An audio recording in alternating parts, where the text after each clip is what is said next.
বলার চেষ্টা করব ইনশাআল্লাহ। এই সূরাটা অনেক বরকতপূর্ণ সূরা। এই সূরাটা বিষ্ণু ঈসা ইসলাম ফজরের সুন্নাত নামাজ যখন পড়তেন তখন পড়তেন এই সূরাটা। মাগরিবের সুন্নাতে বিষ্ণু ঈসা ইসলাম এই সূরাটা পড়তেন।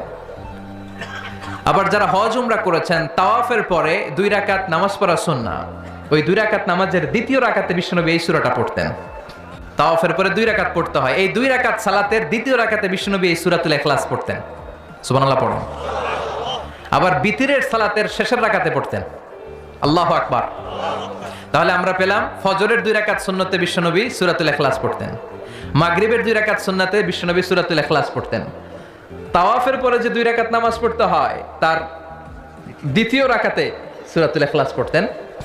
আর বিতিরের সালাত, তাহলে বিষ্ণু ঈসা ইসলাম বিতিরের সালাতের শেষ রাকাতে পড়তেন, মনে আছে? বিশ্বনবী এই সূরাটাকে বলেছেন সুলুসুল কোরআন।